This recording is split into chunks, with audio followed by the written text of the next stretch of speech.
कुंभ राशि नमस्कार बंधुगण से माने तुमर मृत्यु को अपेक्षा करिसेंती जेतेबेले तुमे तुमर निज घरे रहुथिबा एही तीनी विश्वासघातकଙ୍କ नाम जानिब तुम आखिरु रक्त लुह झरी पड़िब तुमर हृदय भांगिजिब तुमर हृदय खंड खंड होइजिब जेतेबेले तुमे जानिब जे जेउ लोकमानंकु तुमे अंध भाबरे विश्वास करिथिलो जेउ मानंकु तुमे निजर बोली भाबुथिलो जो मानंकु तुमे निजर बोली समस्त गुप्त कथा कहिथिल जो मानंकु तुमे अंध भली विश्वास करिथिल एवं प्रत्येक क्षेत्र रे समर्थन करिथिल से माने एते बड़ विश्वासघातक होइछिबे एही लोक माने घासर साप पालटिबे तुमे केबे स्वप्न रे मध्य एहा कल्पना करि नथिल आज मु तुमको एही विश्वासघातक मानक ठारू एही गुप्त शत्रु मानक ठारू रक्षा करिबाको आसीछि मु तुमको सेमानंकर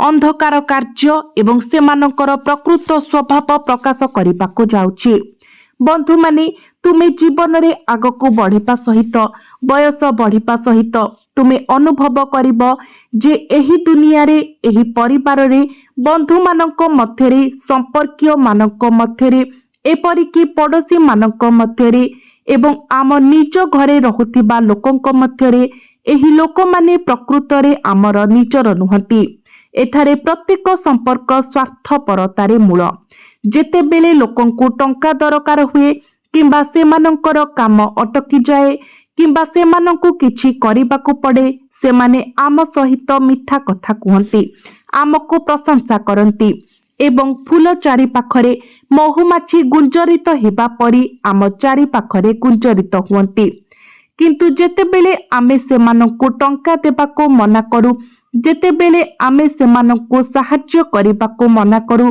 एही समान लोक माने जेउ माने आमको प्रशंसा करूथिले सेमाने आम पछ पाखरे आम विषय खराब कथा कहंती आम विषय गुजब प्रचार करंती एवं किछि विश्वासघातक अछंती जेउ माने भूली जांती जे आमे थरे सेमानंकु सहाय्य करिथिलु आमे सेमानंकु खाइबाकु देइथिलु वर्ष वर्ष धरी आमे सेमानंकर समर्थन थिलु एवं तापरे सेमाने एसबु भूली जांती एवं आम विरुद्ध रे होई जांती केवल थरे जदि आमे सेमानंकु मना करू तेबे सेमाने वर्षर समस्त दया भूली जांती एवं आमर शत्रु होई जांती आम विरुद्ध रे कला जादू एवं तंत्र विद्यार प्रयोग करंती आम काम एवं व्यवसाय को बाधा देबाकू चेष्टा करंती सेमाने आमर प्रगति रे बाधा सृष्टि करंती सेमानक मनरे नकारात्मकता सेमानकर खराब दृष्टि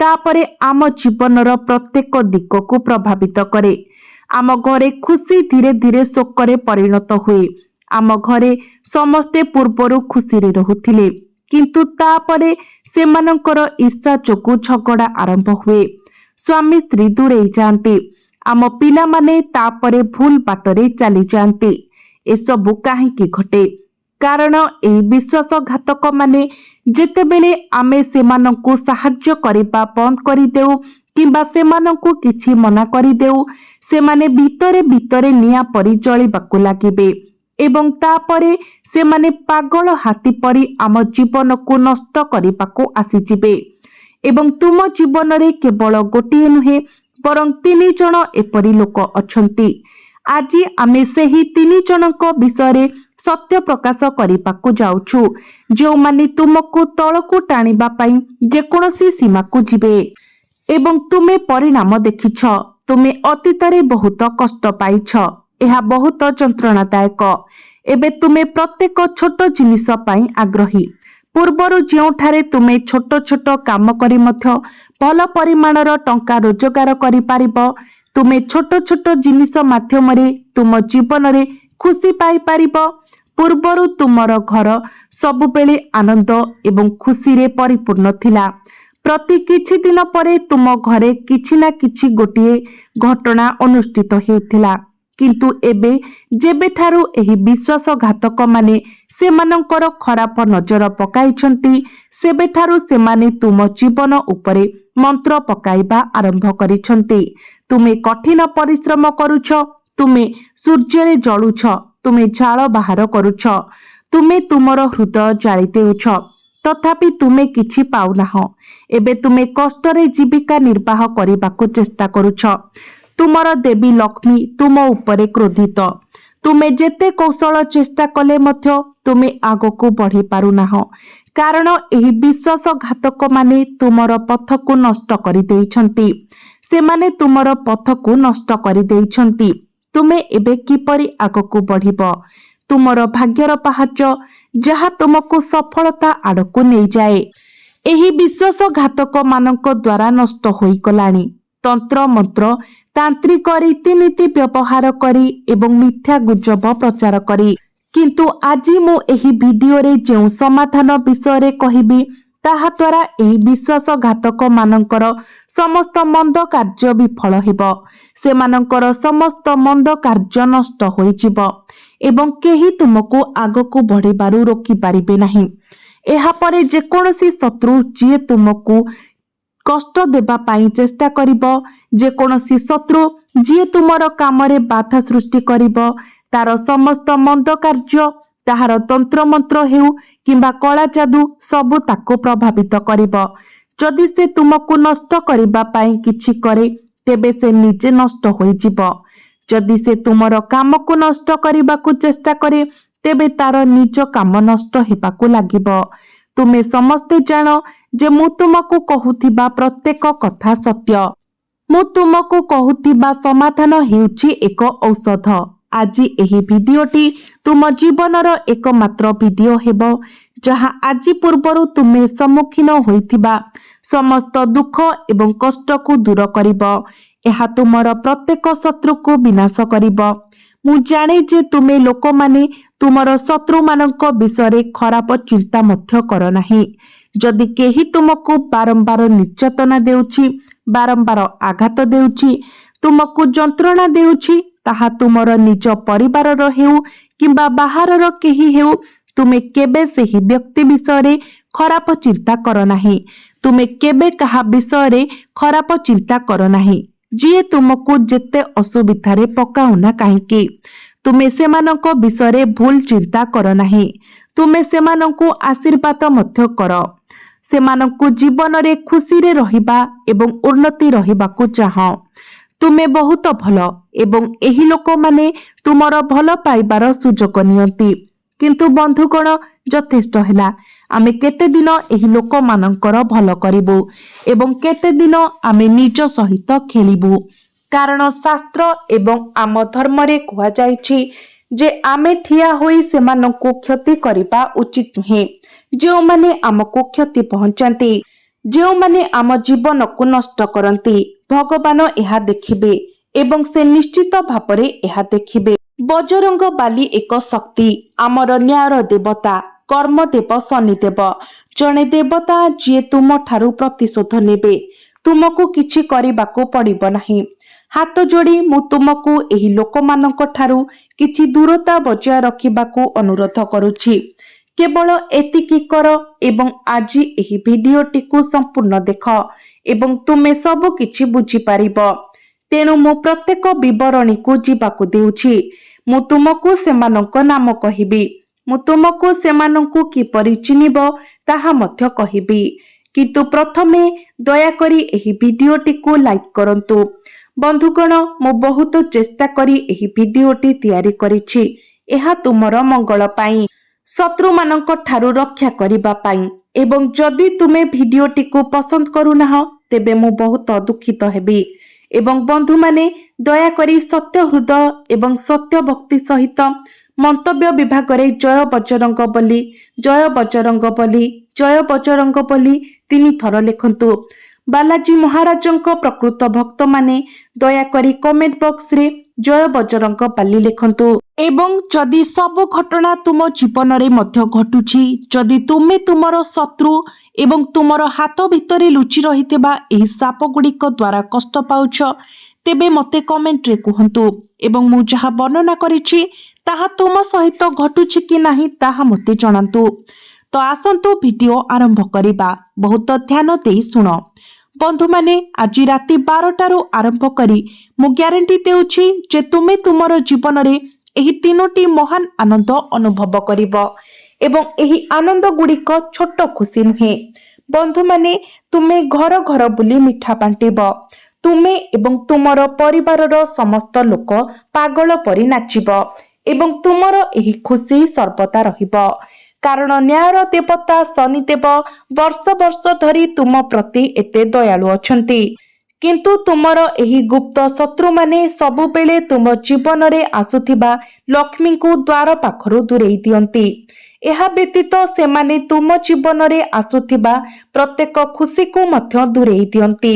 ସେମାନଙ୍କର ଏତେ ଶକ୍ତି କିପରି ଅଛି? କାରଣ ସେମାନେ ଯାଦୁବିଦ୍ୟା ଏବଂ ତାନ୍ତ୍ରିକ ପୂଜା କରନ୍ତି। ଏହି କାରଣରୁ ସେମାନେ ତୁମ ଘରେ ଏତେ ନକାରାତ୍ମକତା ପ୍ରସାର କରିଛନ୍ତି। ସେମାନେ ତୁମ ଘରେ ଏତେ ନକାରାତ୍ମକ କୌଶଳ ଗ୍ରହଣ କରିଛନ୍ତି ଯେ ନିକଟତର ଲକ୍ଷ୍ମୀ ମଧ୍ୟ ପଛକୁ ଫେରି ଯାଇଛନ୍ତି। ଲକ୍ଷ୍ମୀ ତୁମ ଘରକୁ ଆସିବାକୁ ଚାହାନ୍ତି। ତୁମର ହୃଦୟ ଏତେ ପବିତ୍ର ଯେ ସମଗ୍ର ବ୍ରହ୍ମାଣ୍ଡର ଶକ୍ତିମାନେ ତୁମକୁ ଧନ ଏବଂ ଖୁସି ଦେବାକୁ ଚାହାନ୍ତି, କିନ୍ତୁ ସେମାନେ ତାହା କରିପାରିବେ ନାହିଁ। ସେମାନେ ମଝି ରାସ୍ତାରେ ଅଟକି ଯାଆନ୍ତି କାରଣ ଏହି ବିଶ୍ୱାସଘାତକମାନେ ତୁମର ସମଗ୍ର ପରିବାର ଏବଂ ତୁମର ସମଗ୍ର ଜୀବନ ଉପରେ ଭ୍ରମଜାଲ ବିଛାଇଛନ୍ତି। କିନ୍ତୁ ଆଜି ମୁଁ ସେହି ଭ୍ରମଜାଲକୁ ଭାଙ୍ଗିବି, କାରଣ ଆଜି ରାତି 12ଟାରୁ ଆରମ୍ଭ କରି ତୁମେ ଏହି ଖୁସି ପାଇବ ଏବଂ କେହି ଏହାକୁ ଅଟକାଇ ପାରିବେ ନାହିଁ। ମୁଁ ଏହାର ଗ୍ୟାରେଣ୍ଟି ଦେଉଛି। ତୁମେ କେବଳ ଭିଡିଓଟିକୁ ସମ୍ପୂର୍ଣ୍ଣ ଦେଖିବ ଏବଂ ଦେଖିବ ଯେ ତୁମେ କେଉଁ ଖୁସି ଦେଖିବ। ମୁଁ ସେହି ଭ୍ରମଜାଲକୁ ଭାଙ୍ଗିଦେବି। ମୁଁ ତୁମକୁ ଏହା ବିଷୟରେ ମଧ୍ୟ କହିବି। ଆଜି ପୂର୍ବରୁ ପରମେଶ୍ୱର ତୁମର ପରିବାରର ଦେବତା, ତୁମର ଗ୍ରହ ଏବଂ ନକ୍ଷତ୍ରମାନେ ତୁମକୁ ଅନେକ ଥର ଖୁସି ଦେଇ ଆଶୀର୍ବାଦ କରିଛନ୍ତି। ଅନେକ ଥର ସେମାନେ ତୁମକୁ ପ୍ରଚୁର ଧନ ଦେଇଛନ୍ତି। ଏତେ ଧନ ଯେ ଏହା ତୁମର ପରବର୍ତ୍ତୀ 7 ପିଢ଼ିର ଜୀବନ ବଦଳାଇ ପାରିଥାନ୍ତା। କିନ୍ତୁ ଏଥିରୁ କୌଣସିଟି ମଧ୍ୟ ଯଥେଷ୍ଟ ପରିମାଣରେ ତୁମ ପାଖରେ ପହଞ୍ଚି ନଥିଲା। ମୁଁ ତୁମକୁ ଏକ ଉଦାହରଣ ଦେବି। ପରମେଶ୍ୱର ତୁମକୁ 1 ଲକ୍ଷ ଟଙ୍କା ଦେବାକୁ ଚାହୁଁଥିଲେ, କିନ୍ତୁ ଯେତେବେଳେ ଏହା ତୁମ ପାଖରେ ପହଞ୍ଚିଲା ସେତେବେଳେ କେବଳ 100 ଟଙ୍କା ବାକି ଥିଲା। କୌଣସି ନକାରାତ୍ମକ ଶକ୍ତି, କୌଣସି ଭୂତ, କୌଣସି କଳା ଯାଦୁ କିମ୍ବା ଅନ୍ୟ କୌଣସି ଆବରଣ ଯୋଗୁଁ ବାକି ଟଙ୍କା ମଝି ରାସ୍ତାରେ ହଜି ଯାଇଥିଲା। ଏହା ନଷ୍ଟ ହୋଇଯାଇଥିଲା ଏବଂ କେବଳ କିଛି ଟଙ୍କା ତୁମ ପାଖରେ ପହଞ୍ଚିଥିଲା। ପରମେଶ୍ୱର ତୁମକୁ ବହୁତ ଖୁସି ପଠାଇଥିଲେ, କିନ୍ତୁ ତୁମେ କେତେ ଖୁସି ପାଇଲ? କେବଳ ଟିକିଏ। ସେହି ମଧ୍ୟମ ପଥରେ କିଏ ବାଧା ସୃଷ୍ଟି କରୁଛି? ତୁମର ଲୁକ୍କାୟିତ ବିଶ୍ୱାସଘାତକ, ତୁମର ନିଜ ଲୋକ। ସେମାନେ ତୁମ ଘରେ ରହୁଥିବେ। ସେମାନେ ତୁମର ପଡ଼ୋଶୀର କେହି ହୋଇପାରନ୍ତି। ସେମାନେ ତୁମ ପରିବାରର କେହି ହୋଇପାରନ୍ତି ଏବଂ ଆମକୁ ସେହି ମଧ୍ୟମ ପଥକୁ ସଫା କରିବାକୁ ପଡ଼ିବ। ଏବଂ ଏହା କିପରି ସଫା ହେବ? ଯେତେବେଳେ ତୁମେ ଏହି ଭିଡିଓକୁ ସମ୍ପୂର୍ଣ୍ଣ ଦେଖିବ, ମୁଁ ସମାଧାନ ବିଷୟରେ ବୁଝାଇବି ଏବଂ ପ୍ରତିବନ୍ଧକ ସୃଷ୍ଟି କରୁଥିବା ବ୍ୟକ୍ତିଙ୍କ ନାମ ମଧ୍ୟ ପ୍ରକାଶ କରିବି। ଏହି ବ୍ୟକ୍ତି ଅପରିଚିତ ବ୍ୟକ୍ତି ନୁହେଁ। ସବୁବେଳେ ଆମର ନିଜ ଲୋକ ଆମକୁ ନଷ୍ଟ କରନ୍ତି। ଏହା ତୁମଠାରୁ ଭଲ ଭାବରେ ଆଉ କେହି ଜାଣିନାହାନ୍ତି, କାରଣ ତୁମେ ବର୍ଷ ବର୍ଷ ଧରି ସେମାନଙ୍କୁ ସହ୍ୟ କରି ଆସୁଛ। ତୁମ ଘରେ କିଛି ଲୋକ ଅଛନ୍ତି ଯାହାକୁ ତୁମେ ସହ୍ୟ କରିପାରିବ ନାହିଁ, ଯାହାଙ୍କ ଚିନ୍ତାଧାରା ସମ୍ପୂର୍ଣ୍ଣ ବିପରୀତ। ଯେତେବେଳେ ତୁମେ କିଛି ଭଲ କରିବାକୁ ଚେଷ୍ଟା କର, ଏହି ଲୋକମାନେ ରାସ୍ତାରେ ଆସି ତୁମକୁ ବାଧା ଦିଅନ୍ତି। କୁହନ୍ତି, ନା, ଏହା କାମ କରିବ ନାହିଁ, ତୁମେ ଏହା କରିପାରିବ ନାହିଁ। ଆମେ ଏକା କହୁନାହୁଁ, ତୁମେ ଏହା କାହିଁକି କରୁଛ? ସେମାନେ ତୁମକୁ ବାରମ୍ବାର ବାଧା ଦେବେ। ସେମାନେ ତୁମକୁ ଆଗକୁ ବଢ଼ିବାରୁ ବାଧା ଦେବେ। ଯଦି ତୁମେ ପ୍ରଗତି ପାଇଁ ଦୂର ସ୍ଥାନକୁ ଯାଉଛ, ସେମାନେ ତୁମକୁ ବାଧା ଦେବେ। ଯଦି ତୁମେ କିଛି ଭଲ କାମ କରିବାକୁ କିମ୍ବା କିଛି ବ୍ୟବସାୟ ଆରମ୍ଭ କରିବାକୁ ଯାଅ, ତେବେ ସେମାନେ ତୁମକୁ କହିବେ ଯେ ତୁମେ ଏହା କରିବ ନାହିଁ। ତୁମେ ଆମ ପରିବାରରେ ଏହା କରିପାରିବ ନାହିଁ। ସେମାନେ ତୁମକୁ ବାଧା ଦେବେ। ଏମାନେ ହେଉଛନ୍ତି ଆମର ନିଜର ଲୋକ, ତଥାପି ସେମାନେ ଆମକୁ ଆଗକୁ ବଢ଼ିବାର ଦେଖିବାକୁ ଚାହାନ୍ତି ନାହିଁ। କିନ୍ତୁ ଯଦି ଭୁଲରେ ମଧ୍ୟ ତୁମେ ପ୍ରଗତି ହାସଲ କର, ତେବେ ସେହି ସମୟରେ ଏହି ଲୋକମାନେ ପୁଣି ଥରେ ତୁମର ନିଜର ହୋଇଯିବେ। ସେମାନେ ତୁମକୁ ମିଠା ମିଠା କଥା କହିବେ। ତୁମକୁ କହିବେ, ଦେଖ, ମୁଁ ତୁମକୁ କହିଥିଲି जे तुमे सफलता पाइब एवं जेतेबेले तुमे यह हासिल करिब सेमाने तुम चारि पाखरे माछी परि गुंजरित हेबे। सेमाने तुम ठारू टंका मागिबे, सेमाने तुमर संपत्तिरु भाग मागिबे एवं जेतेबेले तुमे सेमानंकु मना करिब, जेतेबेले तुमे सेमानंकु साहाय्य करिबा बंद करिदेब, सेही लोकमाने पुणी थरे तुमर सबुठारू बड़ विपद होइजिबे एवं सेमाने अनुभव करिबे जे तुमे सेमानंकु काहेकि मना कल। एही व्यक्ति गतकाली एते छोट लोक थिले, से एते बड़ लोक किपरि हेले एवं से मते ना कहिबाको किपरि साहस कले। तेबे एहा हेउची नकारात्मक चिंताधारा जहा सबुबेले आमकु तळकु टाणी आनिछि, किंतु एबे आमकु एहाकु एडाइबाकु पड़िबो। तेणु मु निष्कर्ष आड़को अग्रसर हुए। देखंतु तुमे निश्चय भाबुथिबो तुमे मते जहा कहिछ ताहा बहुत भल, किंतु तुमे मते एसबु प्रश्न सहित काठगड़ारे पठाइछ। एबे मते कुह जे एथिरु किपरि बाहरिबी। तेणु ध्यान देई सुन, मु एहाकु संपूर्ण भाବରେ बुझाइबी। किंतु जदि तुमे पूर्वरु मंतव्य विभागरे जय बजरंग पाली लेखिनाह तेबे एहाकु लेख। बंधुगण, आज तुमे दारिद्र्यतारे रहुछ कि धनी ताहा गुरुत्वपूर्ण नुहे। तुमे तुमर भविष्यतरे सफलता हासिल करुछ कि तुमे राजा हेउछ कि गरीब, तुमको सुख एवं दुख उभय सह्य करिबाकु पड़िबो। एहार अर्थ हेउछि 10 वर्ष परे तुम जीवन रे जेते समस्यार सम्मुखीन हेउ तुमको एका सेगुड़िकर सम्मुखीन हेबाकु पड़िबो। तुमे सेगुड़िकर एका मुकाबिला करिबाकु पड़िबो, अन्य केही आसीबे नाही। तुमर पितामाता किंबा तुमर पिला माने आसीबे नाही। सेही समय तुमे जेकोनसी बाधा विघ्नर सम्मुखीन हेउ तुमको सेगुड़िको दूर करिबाकु पड़िबो। सेही समय तुमे जेकोनसी संकटर सम्मुखीन हेब तुमे सेगुड़िको एका मुकाबिला करिबाकु पड़िबो। तेणु आज ठारू प्रतिज्ञा कर जे मु मोर निकटतर किंबा अन्य कहार कथा सुनिबी नाही। मते मो जीवन को उन्नत करिबाकु पड़िबो, कारण काली केही मते समर्थन करिबे नाही। मो जीवन कष्टरे परिपूर्ण हेबो, केही मो पाखको आसीबे नाही। समस्ते केवल आंगुठी देखाइबे, सेमाने तुम सामनारे ठिया हेबे, आंगुठी देखाइबे। तुमर पिला माने, तुमर प्रियजन, तुमर परिवारर सदस्य माने मध्य तुमको आंगुली देखाई कहिबे तुमे एही भूल करिछ, तुमे एहा कराइछ एवं तुम जोगु तुमे आजी दुख पाउछ एवं तुम जोगु आमे मध्य दुख पाउछु। सेथिपाई अन्य कहा उपरे निर्भर करिबा बंद कर। तुमको सब किछि निजे करिबाकु पड़िबो। तेणु बंधु माने अन्य कहा उपरे भरोसा कर नाही, काहाकु भय कर नाही। केही तुमको खाद्य देब नाही। तुमर बापा माँ मध्य तुमको केवल एक निर्दिष्ट समय पाई खाद्य देबे। तुमर भाई हेउ कि भौणी केही तुमको अधिक समय पाई समर्थन करिबे नाही। किछि समय परे एही लोक माने तुमको कहिबे पुओ निजर जत्न नियो, एबे तुमे सक्षम एवं जदि तुमे किछि न कर, जदि तुमे जीवन रे किछि हासिल न कर तेबे समस्ते तुम विरुद्धरे होइजिबे। तेणु तुमको तुमर जीवन को उन्नत करिबाकु पड़िबो। तुमको तुमर परिवारर जीवन को उन्नत करिबाकु पड़िबो। तुमर पिला माने तुम सहित जड़ित, तुमर वृद्ध पितामाता तुम सहित जड़ित, तुमर स्त्री तुमर जीवन साथी तुम सहित जड़ित एवं जदि तुमे सेही समय किछि करि पारिबो नाही तेबे सेमानकर मुह सुखिजिब। सेमाने सब किछि पाई आग्रही हेबे। तुमर वृद्ध पितामाता औषध पाई आग्रही हेबे। तुमर पिला माने भल शिक्षा पाई आग्रही हेबे। जेतेबेले तुमर पड़ोशी माने बड़ विद्यालय रे पढ़िबे, तुमर पिला माने छोट विद्यालय रे पढ़िबे एवं जाई पारिबे नाही, तुमर पड़ोशी एवं संपर्कीय माने सुंदर स्थान गुडी को यात्रा करिबे एवं तुमे जाई पारिबो नाही। जदि तुमर पिला माने जाई पारिबे नाही तुमे कांदिब नाही। तुमर हृदय भांगी जीव, तुमे भांगी पड़िब एवं तुमे इच्छा करिब जे तुमे एहा 10 वर्ष पूर्वरु करिथांत। ध्यान देई सुन, जेतेबेले तुमे ट्रेन रो साधारण बगीरे यात्रा करिब ताहा कांधरे भर्ती होई जीव, तुमर पाद पाई स्थान रहिब नाही।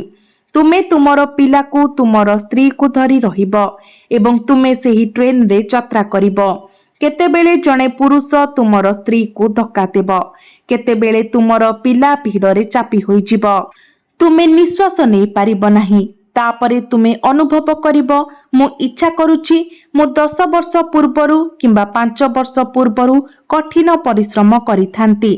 ତାପରେ ଯେତେବେଳେ ତୁମେ ଓହ୍ଲାଇବ ଏବଂ ଜଣେ ବରିଷ୍ଠ ବ୍ୟକ୍ତିଙ୍କୁ ଦେଖିବ, ଯିଏ ଏକ ଏୟାର କଣ୍ଡିସନ ବଗିରେ ବସି ଆରାମ ଯାତ୍ରା କରୁଛନ୍ତି, ତାଙ୍କ ପିଲାମାନଙ୍କ ସହିତ ହସୁଛନ୍ତି ଏବଂ ଖେଳୁଛନ୍ତି, ସମଗ୍ର ସିଟ୍ ଉପରେ ବିସ୍ତାରିତ। ତାପରେ ତୁମେ ଅନୁଭବ କରିବ, ଯଦି ମୁଁ ଆଜି ପୂର୍ବରୁ କଠିନ ପରିଶ୍ରମ କରିଥାନ୍ତି ତେବେ ମୁଁ ଆଜି ଏଠାରେ ଥାନ୍ତି। ତେଣୁ ବନ୍ଧୁମାନେ, ଆଜିଠାରୁ ଏହି ସମସ୍ତ ଉପହାସ ଶୁଣିବା ବନ୍ଦ କର। ଏପରିକି ତୁମର ନିଜସ୍ୱ ପ୍ରିୟଜନଙ୍କ ଠାରୁ ମଧ୍ୟ କେହି ତୁମକୁ ସମର୍ଥନ କରିବା ପାଇଁ ତୁମ ପାଖରେ ଠିଆ ହେବେ ନାହିଁ। ଜୀବନର ଏହି ଯୁଦ୍ଧ ତୁମର ଲଢ଼ିବ। ବନ୍ଧୁ କିମ୍ବା ପଡ଼ୋଶୀମାନେ ଲଢ଼ିବେ ନାହିଁ। କେତେକେ ଟିକିଏ ସମର୍ଥନ ଦେବେ, କିଏ ତୁମର ହାତ ଧରି ତୁମକୁ ଆଗକୁ ନେବେ, କିନ୍ତୁ ତାହା ମଧ୍ୟ ବହୁତ କଷ୍ଟକର ହେବ।